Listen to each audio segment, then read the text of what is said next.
Shalom, meus amigos, uma boa tarde a todos vocês.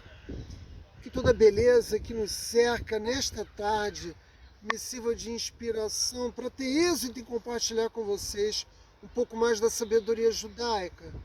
O que vocês não sabem é que toda vez que eu ligo a câmera e começo a gravar a minha mensagem de Torá, ela é precedida por uma oração em que eu peço ao Criador certa de Shema, ajuda dos céus.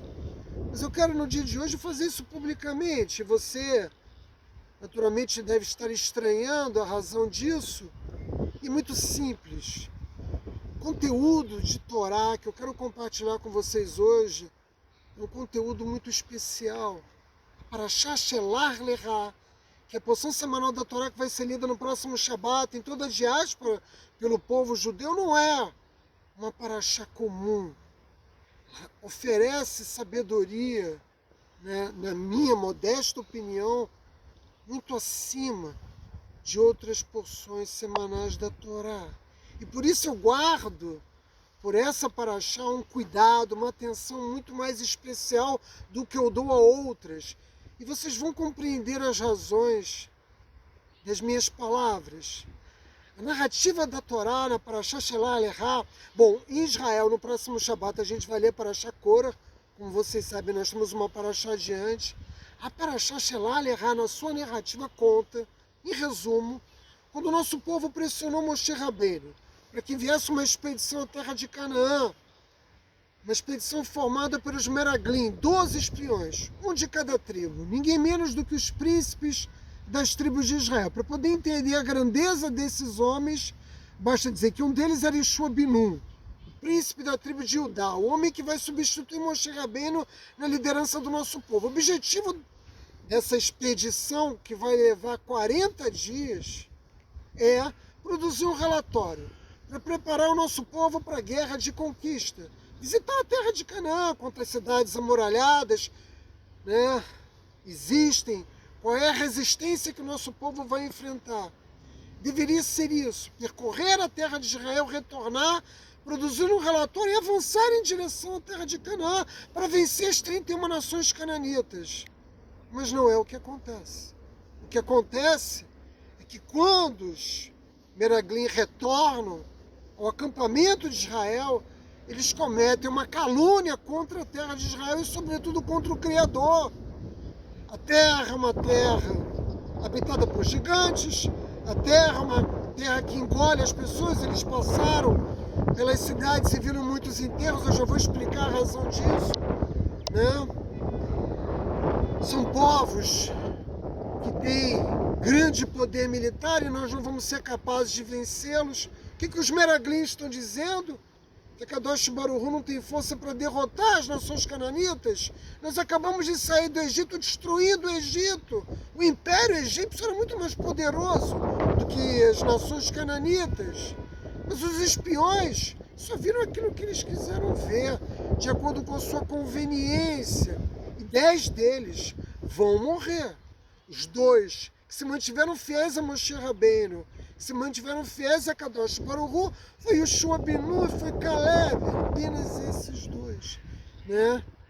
Que insistiram em dizer ao nosso povo que nós íamos conquistar a terra, que o Kadosh Baruch Hu ia cumprir a promessa que fez não ao nosso povo, e nem mesmo a Moshe Rabbeinu, mas que havia feito ao nosso patriarca Abraão Avino. As consequências desse pecado de caluniar a terra de Israel e de colocar em dúvida o poder de Akadosh Baruch Hu produziu consequências terríveis, não apenas para a geração do deserto, que ficou pelas areias do deserto, porque quase toda ela morreu ali, e poucos foram os que entraram na terra de Canaã e participaram da guerra de conquista para a formação do Estado de Israel. Mas as consequências não se limitaram àquele momento, que foi um momento longo, de 40 anos no deserto. Essas consequências reverberam até os dias de hoje, porque o dia em que os Meraglim apresentaram o relatório ao povo judeu, e o povo judeu chorou, porque teve medo, foi nada menos do que 9 de Ave. Você que estuda a Torá comigo sabe que Tisha B'Av é uma data terrível para a história do povo judeu. Nessa ocasião foi destruído o primeiro Beit HaMikdash, o segundo Beit HaMikdash. Nessa ocasião os judeus foram expulsos da Espanha. Nessa ocasião o nosso povo enfrentou terrível perseguição em pogroms na Ucrânia e na Rússia, o nazismo. A coincidência dos fatos que tem lugar em 9 de Av definitivamente não tem nada de coincidente. Foi um decreto no qual Kadosh Baruch Hu disse ao nosso povo: vocês estão chorando por razão imotivada, vocês estão chorando e têm medo de entrar na terra de Canaã, embora eu tenha feito a promessa. Vocês que viram as pragas no Egito, vocês que viram eu destruir o exército egípcio, que derrotei os amalequitas, vocês estão colocando em dúvida o poder de Hashem, minha promessa do Criador, então vocês vão ter razão para chorar. Não apenas nessa geração, mas em todas. E nós vivemos até hoje o exílio causado pela destruição do segundo Beit HaMikdash. Nós ainda sofremos as consequências daquele pecado. Lembre-se, há 2 vídeos atrás eu disse a vocês o quê? Que nós iríamos iniciar um conjunto de parashiot que marcam erros terríveis do povo judeu. Quando o povo judeu cometeu o pecado do bezerro de ouro, quando o povo judeu disse que não aguentava mais comer o maná dos céus, quando o povo judeu comete agora o pecado dos meraglim, e nós fomos condenados a ficar 40 anos no deserto, e nós fomos condenados a sofrer as consequências desse pecado, geração após geração até os dias de hoje. É por isso que eu tenho, pela Parashá Shelach Lecha, um cuidado muito especial. E eu quero, porque isso aqui foi só uma introdução, eu quero começar o shiur de hoje ensinando uma lição simples, mas que nos serve como pano de fundo para nós nos assenhorarmos da sabedoria, não apenas dessa parashá, mas de toda a Torá. E que lição simples é essa? Não importa a vida que nós levamos, cheia de bênçãos, cheia de dificuldades, com grandes desafios ou não, nós temos que agradecer ao Criador, sermos gratos por tudo que Ele envia nas nossas vidas. Sabe por quê? Porque aquela pessoa que passa a vida reclamando dos seus problemas, que ora aos céus dizendo, para o Criador que não está satisfeito com a sua vida, o que acontece com essas orações? Essas orações chegam nos céus. E quando elas chegam, elas são analisadas, sabem por quê? Por um Beit Din, por um tribunal celestial. E o tribunal abre lá o livro da vida dessa pessoa, abre a pasta dela e vai verificar se o que ela está dizendo tem fundamento ou não. Quando você reclama dos problemas que você enfrenta, o que você está dizendo? Que Deus não está julgando você com justiça, que você merece mais do que você está recebendo. Vocês não precisam ser muito espertos para perceber que, em todos os casos, quando o Beit Din analisa a nossa vida, ele descobre que o Criador foi misericordioso conosco, e que nós já recebemos muito mais do que aquilo que nós deveríamos receber pelos méritos que nós tivemos pelos nossos atos de serviço ao Criador. E aí o que o Beit Din faz? Porque o Beit Din não joga com a misericórdia de Hashem. O Beit Din, ele julga midá que nega de midá, medida por medida. Se você é uma pessoa que comete pecados, se você é uma pessoa que não adquire os méritos, e você reclama nos céus da vida que você está levando, o Beit Din diz, bom, já que você está reclamando, agora nós vamos enviar razões para você reclamar mesmo. Então descem decretos na sua vida muito duros. Existe um ditado popular no Brasil que traduz essa ideia com muita clareza. Desgraça pouca é bobagem. Quando você reclama dos seus problemas, aí que eles começam a chegar, com grande profusão na sua vida. Por outro lado, se você agradece ao Criador, mesmo que você esteja enfrentando graves dificuldades, o Beit Din, quando recebe as suas orações de gratidão e analisa, mas espera aí, essa pessoa aqui está desempregada, tem um filho doente, tem um patrão que o persegue, essa pessoa aqui está enfrentando um vizinho difícil, mas mesmo assim ela está agradecendo ao Criador por tudo que recebe, então nós vamos dar razão para ela agradecer mais ainda. E aí, em vez de descer decretos duros, descem decretos doces. E aí você vai ter razões para agradecer. Aquele que reclama tem mais razões para reclamar. Aquele que agradece vai ter mais razões para agradecer. Eu sei que vocês ainda não estão entendendo a razão pela qual eu comecei oferecendo essa simples lição. Mas vocês vão entender se os céus me ajudarem a tornar esse show de Torá claro para cada um de vocês. A Parashá Beloterá, que foi a última Parashá que nós estudamos na diáspora, termina com o pecado de Miriam. Miriam faz uma calúnia de seu irmão Moshe Rabbeinu e ela contrai de Sarat. O nosso povo, o acampamento de Israel para. 3 milhões de judeus param enquanto Miriam se recupera, enquanto ela se cura de Sarat, lepra bíblica. Ora, todo o nosso povo viu como é que Hashem governa o mundo. Miriam fez Lashon Hará contra o seu irmão, ela caluniou o seu irmão. E o que aconteceu com ela? Ela foi punida a jato. Ela proferiu palavras que não deveria ter proferido acerca de Moshe Rabbeinu, e ela foi castigada. Ora, todo o nosso povo viu isso, porque eles ficaram parados no deserto esperando. Miriam tinha muitos méritos. Ela havia salvo Moshe Rabbeinu no Nilo. Ela, pelos seus méritos, fazia com que o nosso povo tivesse água para beber no deserto. E o nosso povo testemunhou o opróbio de Miriam, mas não aprendeu a lição.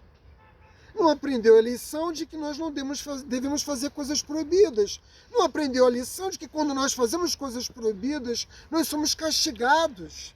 Os meraglim, os espiões, os príncipes das tribos, que eram homens justos, tzadikim, deveriam ter aprendido que se é grave caluniar um ser humano, é ainda muito mais grave caluniar a terra de Israel, caluniar o Criador, colocar em dúvida o poder de Hashem. Mas eles não aprenderam. A razão pela qual a Parashá Shalal se segue a Parashá Beloterá é essa, para nos mostrar que muitas vezes nós podemos saber que é proibido, saber como nós devemos nos comportar, mas apesar de nós sabermos, nós não sermos capazes de agir com sabedoria.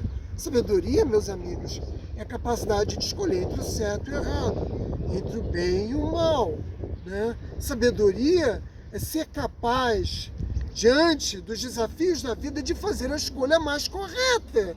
É isso que a Torá nos oferece, é isso que durante todos esses anos eu venho fazendo nas redes sociais, oferecendo a vocês a sabedoria necessária para que, diante das provações que certamente vão vir na vida de todos nós, vocês sejam capazes de tomar a melhor decisão. Cada história da Torá, que é verdadeira, que é real, tem por finalidade apontar uma direção. Hashem está nos ensinando, com as experiências que o povo judeu teve ao longo da sua história, o que fazer e o que não fazer. E os príncipes das tribos, os 12 meraglins, eles eram sábios. E um sábio, a rigor, não deveria precisar ser advertido, porque Hashem não pune, né, o homem ignorante, o homem que não conhece a verdade. Hashem faz chegar a cada um de nós aquilo, né, que é o mandamento divino. Portanto, a rigor, não seria necessário uma advertência, não seria necessário que eles fossem advertidos, admoestados, para não cometer esse pecado, sobretudo porque foi um pecado cometido com intenção. Mas a lei judaica proíbe punir alguém se essa pessoa não for advertida. E eles foram advertidos justamente quando eles presenciaram o que aconteceu com Miriam. Não há nenhuma dúvida de que eles desejaram pecar. E eles morreram. É isso, né? Você faz aquilo, né, que te afasta dos mandamentos divinos e você recebe um castigo. O Talmid Raham, como é o caso de cada um dos líderes das tribos, sabe bem a gravidade dos atos que comete e o castigo que ele pode receber por esses atos. Falar mal da terra de Israel, basicamente só existe um pecado mais grave para um judeu na Torá, que é desviar um outro judeu da Torá, que é tirar um outro judeu do caminho de Hashem. Os cananitas, vamos falar um pouco dos bastidores, né, por assim dizer, desses 40 dias que eles permaneceram na terra de Canaã. Os cananitas eram um povo que acreditavam, né, na existência da alma eterna. Eles sabiam das punições, da existência, né, do Deus de Israel, sabiam que as pessoas eram punidas pelos seus atos e vida. Mas eles tinham uma estratégia muito interessante, um estratagema muito interessante para lidar com isso. Eles acreditavam que quando um justo morria, os portões dos céus se abriam. Então, quando você tinha sido uma pessoa que havia levado toda uma vida de transgressões, era enterrado junto, na mesma data que um tzadik, que um justo, como os portões dos céus estavam abertos, as almas dos que estavam sendo enterrados acompanhavam esse justo. Eles acreditavam nessa tolice. Quando Iov morreu, que ele vivia em Canaã nos seus últimos dias, quando ele morreu, todas aquelas pessoas que ao longo dos últimos anos em Canaã haviam morrido e que os seus corpos haviam sido embalsamados e guardados nos sótãos, nos porões das casas dos cananitas, quando Iov morreu, então os corpos de todos esses foram retirados das casas e enterrados junto com Iov. Foi por isso que quando os Meraglim andaram pela terra de Israel, eles viram em toda parte enterros. Esse estratagema de enterrar com o justo era o que acreditavam os cananitas. E na verdade Hashem, né, fez com que esses enterros todos acontecessem para que a presença, né, dos Meraglim não fosse percebida pelos cananitas, né? Para que eles pudessem passar despercebidos, mas a leitura que eles fizeram desses eventos foram ao contrário. Essa é uma terra que engole as pessoas. Uma crença tola. Se de fato a terra engolisse as pessoas como eles acreditavam, e por isso haviam enterros em todas as partes, aquelas nações já teriam deixado, né, Canaã. Eles não seguiriam vivendo ali. Mas eles tinham desejo de permanecer longe da terra de Canaã. Por quê? Os Nessiim viram o que queriam ver e não a verdade, porque eles queriam preservar a honra. Eles sabiam que quando nós entrássemos na terra de Israel, eles não teriam mais, né, toda a honra e toda a pompa de líderes das tribos de Israel. E o instinto do mal os conduziu ao pecado.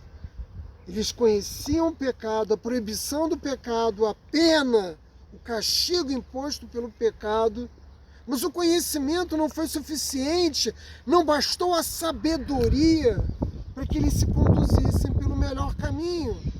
E na busca da honra, que é uma coisa que leva, como nos ensina o Pirkei Avot, uma pessoa à sua completa ruína moral, uma pessoa que busca incessantemente a honra, e eles queriam manter o poder que tinham, né, no governo de tantos outros, né, no interior do povo judeu, fez com que, apesar de serem tão sábios, pecassem, com exceção de 2 dos 12 Meraglim, como eu disse antes, Yeshua e Caleb. O sábio também peca, ele também deve ser advertido, e é isso que a Torá está mostrando. Mas a advertência não é o que impede o indivíduo de pecar, mas é importante que se diga para a pessoa: se você seguir por esse caminho, você vai ser punida, e você vai ser punida com a morte.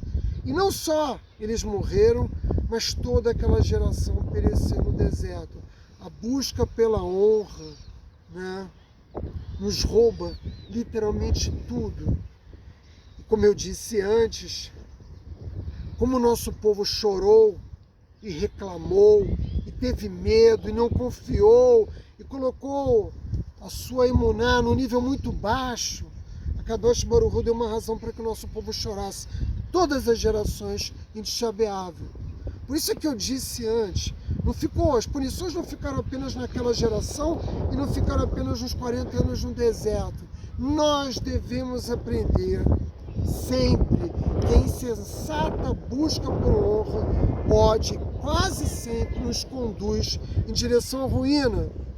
E a geração do deserto, meus amigos, era a geração do entendimento. Porque eles haviam estudado a Torá, recebido a Torá. Eles tinham sido testemunhos de milagres que a humanidade jamais voltou a ver. E a pergunta óbvia é se eles, que eram essa geração do entendimento, cometeram tão graves pecados, o que resta para nós?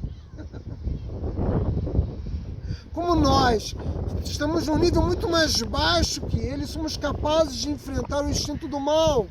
Como nós vamos ser capazes de nos conduzir com sabedoria, fazendo sempre a melhor escolha, né?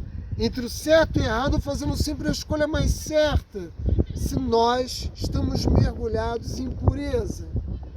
A Torá nos adverte. O que eu estou fazendo aqui hoje é isso. Estou advertindo vocês, né?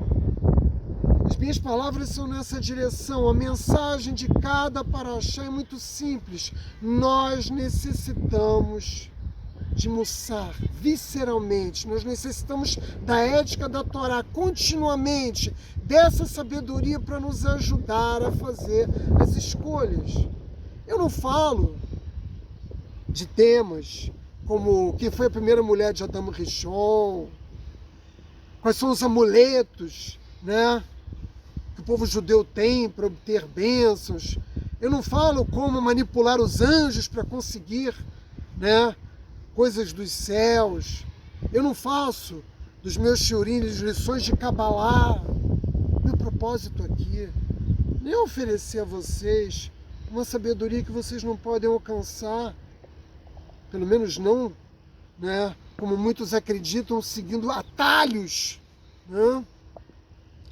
Meu propósito é oferecer a vocês o que de maior valor tem para todos nós judeus e para toda a humanidade na Torá. Ser capaz de produzir indivíduos com virtudes, com mais virtudes do que pecados. A sabedoria judaica, eu insisto, nos serve para orientar as nossas escolhas. Ou seja, eu devo escolher o prazer passageiro de uma transgressão com uma pena grave, porque, meus amigos, se limpar de pecados com techuvá é possível, mas uma mancha na alma é muito difícil de ser limpa, e o arrependimento não basta. Muitas pessoas pensam, não estou arrependido, e elas acham que limparam esse pecado. Não é tão simples assim, e alguns desses pecados, possivelmente a pessoa jamais vai conseguir limpar, pelo menos em uma única vida.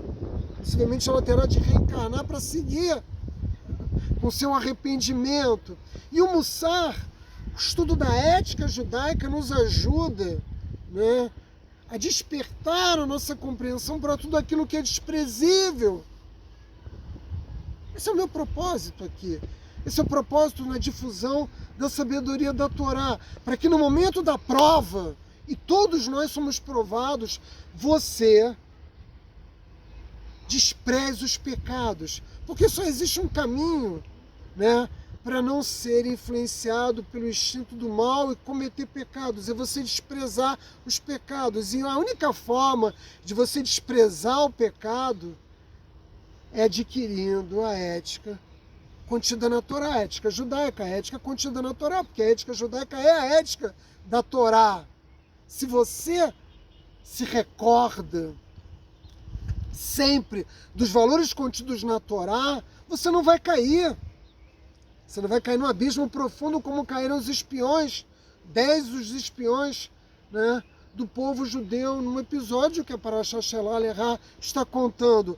Quando nós temos temor aos céus, né, nós não caímos tão facilmente.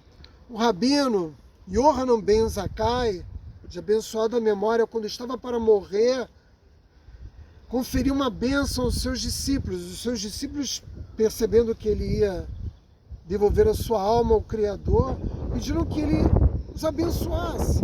E a bênção do rabino Yohanan Ben Zakkai foi a seguinte: que o temor, né, que vocês, meus alunos, que o temor que vocês tenham aos céus seja o mesmo temor que vocês tenham às pessoas. E os alunos não entenderam, mas Rabino, é só isso. O Rabino deve ter dito algo, ojalá que vocês sejam capazes de ter pelos céus o mesmo temor que vocês tenham pelos homens, porque vejam, quando uma pessoa vai cometer um pecado, sabe o que ela faz? Ela olha em volta, mas ela esquece de olhar para cima. Ela se esquece que pode não ter nenhuma pessoa observando ela, ela teme que ela seja flagrada, né, por uma outra pessoa cometendo um pecado, mas ela não teme que o Criador a observe. Mas o Criador, seja de dia ou de noite, não importa se a transgressão é cometida à luz do dia na frente de todos ou na calada da noite, o Criador tudo vê, o Criador tudo enxerga. E como nós não temos temor aos céus, temor de Akadosh Baruch Hu, nós nos preocupamos apenas com o que as outras pessoas vão dizer. Uma grande hipocrisia. Então o Rabino Yohanan Ben Zakkai diz aos seus alunos que vocês, no curso de suas vidas, nas suas tomadas de decisão, tenham temor aos céus e se lembre que existe um Criador que governa o mundo e que ele tem suas leis e que ele nos indica o caminho a seguir. Porque no momento que a pessoa peca, ela acredita que ninguém observa, mas existe sempre alguém que a observa. Esse, meus amigos, é o verdadeiro conhecimento. Quando você se concentra em outros temas, o que você está fazendo, né, não é se apropriar da sabedoria da Torá, mas lidando com a sabedoria da Torá como se fosse filme de Hollywood, né? Existe aí na praça muito chorinho oferecendo temas que para as pessoas são muito interessantes, tentadores, é por isso que esses temas reúnem tantas milhares de visualização. Só que a aquisição do conhecimento contido nesses temas não tem poder, de fato, de transformar você numa nova pessoa. Não tem o poder de fazer com que você aprenda a fazer as boas escolhas. Mas Hashem tudo vê, sempre. E nós precisamos aprender a viver com a Torá. Todos os relatos que a Torá nos oferece, e sobretudo as quedas do povo judeu, uma das razões pelas quais nós afirmamos que a Torá é verdadeira, ela nos foi entregue pelos céus, é porque não existe nenhum povo que diga abertamente, como nós judeus, de todos os pecados que o nosso povo cometeu ao longo da sua história. Que o objetivo aqui não é preservar a imagem do povo judeu, o objetivo é que nós possamos aprender com os nossos erros. E foi porque nós aprendemos com os nossos pecados do passado que nós conseguimos chegar, né, nessa longa viagem de 4.000 anos aos dias de hoje.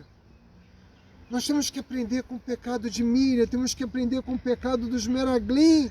Nós, eu, você, cada um de nós, devemos compreender que a sabedoria judaica, e quando eu escolhi esse nome, Pérolas da Sabedoria Judaica, essa foi sempre a minha intenção, oferecer a vocês um caminho de vida, que é o caminho que o Criador oferece a cada um de nós. Esse shiur, ele não termina aqui, ainda muito mais por falar, e eu vou prossegui-lo na sexta-feira, um pouco antes do início do Shabat, meus amigos. Bye!